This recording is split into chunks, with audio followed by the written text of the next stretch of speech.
अस्सलाम वालेकुम स्टूडेंट्स, मेरा नाम है मंसूर और आप देख रहे हैं मेरे यूट्यूब चैनल इंग्लिश लिंगलेट। यूट्यूब के अलावा आप मुझे फेसबुक पर भी इंग्लिश लिंगलेट के नाम से फॉलो कर सकते हैं। हमारी आज की वीडियो का टॉपिक है definition of literature. Definition of literature को हम इस वीडियो में डिफाइन करेंगे। मैं आपको बताऊंगा कि लिटरेचर को मुख्तलिफ शोबा से ताल्लुक़ रखने वाले लोगों ने किस तरह डिफाइन किया हुआ है और उसकी कंक्लूजन क्या निकली है। सो इस वीडियो में टोटली मैं आपको इंग्लिश लिटरेचर की डेफिनेशन के बारे में बताऊंगा। तो आइए शुरू करते हैं। लिटरेचर का जो टर्म है ये हम किसी भी कॉलेज यूनिवर्सिटी में जाएं तो ये तकरीबन हर एजुकेशनल इंस्टीट्यूट में यूज़ होता है। वो इंग्लिश लिटरेचर के तौर पर यूज़ हो सकता है। हम कहते हैं कि Chinese literature, American literature, Urdu literature, Hindi literature. So English literature का जो लफ्ज़ है लिटरेचर, ये एक ब्रॉड मीनिंग में यूज है जो ऑलमोस्ट हर एजुकेशनल इंस्टीट्यूट में लिखा और पढ़ा जाता है। लिटरेचर जो है ये एक लैटिन वर्ड लिटरेटोरा से निकला है, जिसका मतलब है फ्रॉम लेटर्स। फ्रॉम लेटर्स क्या चीज़ है? अब लेटर्स क्या चीज़ है? लेटर से मुराद वो लेटर्स नहीं है जो हम किसी को खत के तौर पे भेजते हैं या इस तरह।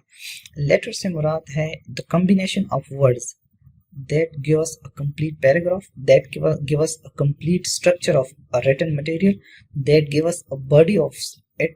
जब लेटर्स इकट्ठे होते हैं तो वो हमें एक रिटन बॉडी दे देते हैं।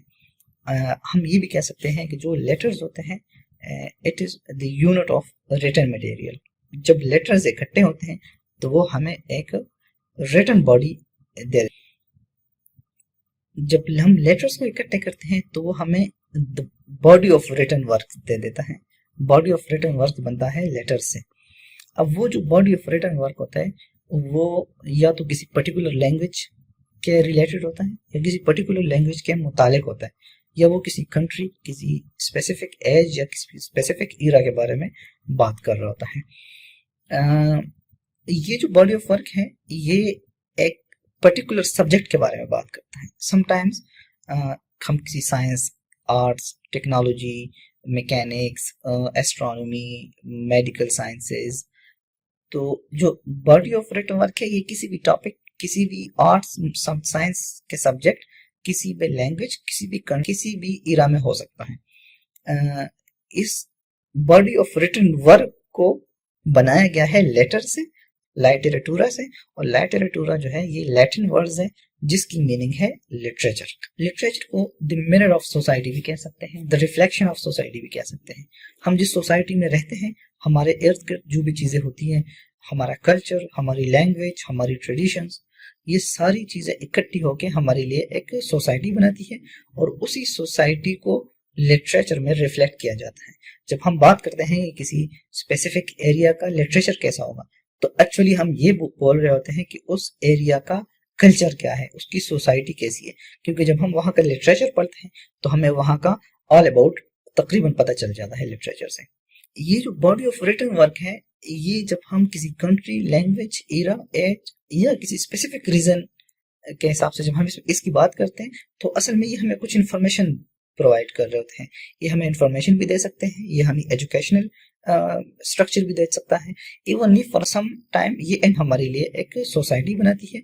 और उसी सोसाइटी ये भी कह सकते हैं कि जो बॉडी ऑफ रिटन वर्क से मीन्स यहाँ से हमारा मतलब है लिटरेचर। सो हम ये भी कह सकते हैं कि बॉडी ऑफ रिटन वर्क को हम दो हिस्सों में डिवाइड कर सकते हैं। हम ये भी कह सकते हैं कि हम लिटरेचर को दो हिस्सों में डिवाइड कर सकते हैं। तो अब ये फर्दर दो टाइप्स इसके कौन कौन से हैं, आइए इसके मुतालिक बात करते हैं। So the body of written work ये फिक्शनल भी हो सकता है और नॉन फिक्शनल भी हो सकता है।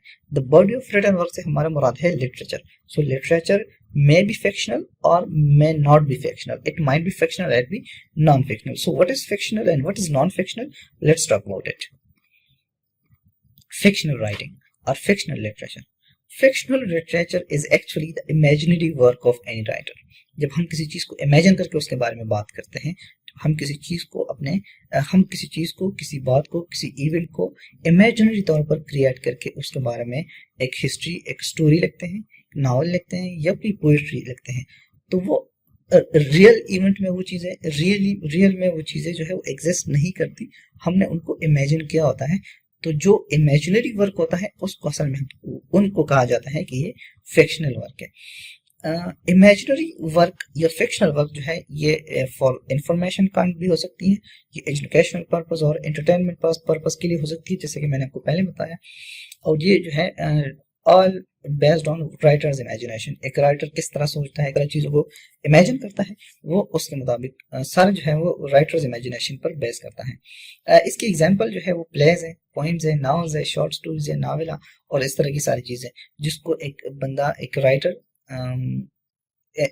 इमेजिन करके क्रिएट करता है। अगर हम प्लेस की मिसाल ले लें या फिर मुख्तलिफ पोइम्स और स्टोरीज, नावल्स, नावेला वगैरह, तो ये सारी चीज़ें जो है ये रियल में एग्जिस्ट नहीं करती, इसको इमेजिनरी तौर पर क्रिएट किया गया होता है। तो ये सारी एग्जांपल जो है ये फिक्शनल राइटिंग की है। अब आते हैं नॉन फिक्शनल पर। नॉन फिक्शनल क्या चीज़ है? Non fictional actually the factual writing होती है, वो चीज़ें जो रियल में एग्जिस्ट करती हैं, कोई ऐसा इवेंट जो हिस्ट्री में वाक़या हुआ हो और जब हम उसको एक इसे की फॉर्म में देते हैं, एक बॉडी ऑफ रिटन वर्क में लेकर आते हैं, तो वो नॉन फिक्शनल वर्क होता है। तो वो फैक्चुअल राइटिंग होती है, वो हम एक हकीकत बयान करते हैं, हम एक रियल इवेंट बयान कर रहे होते हैं। जो नॉन फिक्शनल राइटिंग होती है, इट गिव्स अस फैक्ट्स, ये हमें हकीकत से वाकिफ करती हैं, ये हमें एंटरटेन भी करती हैं, अगेन ये हमें इंफॉर्मेशन भी देती है और ये हमें एजुकेट भी करती है। अगर हम पिछले ज़माने की बात करें, अपने से में बहुत सारे ऐसे इवेंट्स हैं जो हमें, जो राइटिंग के थ्रू हम तक पहुंची हुई है, तो वो सारी काइंड ऑफ राइटिंग जो थी वो नॉन फिक्शनल राइटिंग थी। इसके एग्जांपल्स मैं आपको देता हूँ, biographies, autobiographies, essays, diaries, history, memoirs और लेटर्स, इस तरह की सारी चीज़ें होती हैं, ये फैक्चुअल बेस्ड चीज़ें होती हैं और ये नॉन फिक्शनल की एक एग्जांपल्स हैं।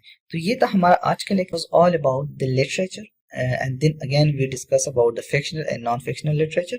सो आई होप कि आपको ये चीज़ें समझ आ गई होंगी। तो तब तक के लिए इतना ही, अल्लाह हाफिज़।